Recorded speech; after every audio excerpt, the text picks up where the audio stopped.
7.7 ಅಂದ ತಕ್ಷಣ ಭಯ ಪಡುವಂಥದ್ದು ಏನೂ ಇಲ್ಲ ಇಲ್ಲಿ. ನೀನು ಏನು ನಿನ್ನ ಜೀವನದಲ್ಲಿ ನಡ್ಕೊಂಡು ಹೋಗಿರ್ತೀರಿ ಅದಕ್ಕೆ ಫಲಗಳನ್ನು ಕೊಡುವವನೇ ಶನಿ. ಶನಿ ಮಹಾತ್ಮವನ್ನು ನಾವು ನ್ಯಾಯಾಧೀಶ ಅಂತಲೂ ಕರಿತೀವಿ.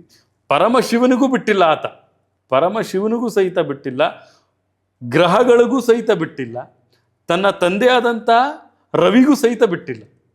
ಹಾಗೆ ಅಂತಹ ಗ್ರಹ ಒಂದು ಅಂತಹ ಗ್ರಹಾಧಿಪತಿಗಳಿಗೆ ಬಿಟ್ಟಿಲ್ಲ, ಬೃಹಸ್ಪತಿಗೂ ಸಹಿತ ಬಿಟ್ಟಿಲ್ಲ ಆತ.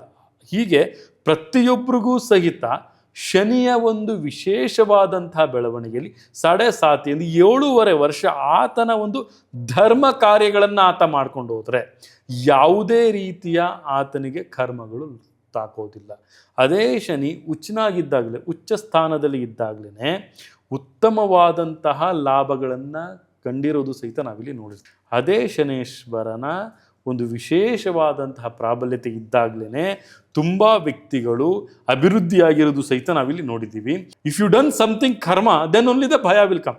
ಯಾವುದಾದ್ರೂ ಒಂದು ಕರ್ಮವನ್ನು ಮಾಡ್ತಾ ಇರ್ತಾನೆ ಒಬ್ಬ ಮನುಷ್ಯ, ಏನಾದರೂ ಒಂದು ತಪ್ಪು ಮಾಡಿದ್ರೆ ಸಹ ಆತನಿಗೆ ಭಯ. ಶನೇಶ್ವರ ಅಂದರೆ ಭಯ ಅಂತ ಅರ್ಥ.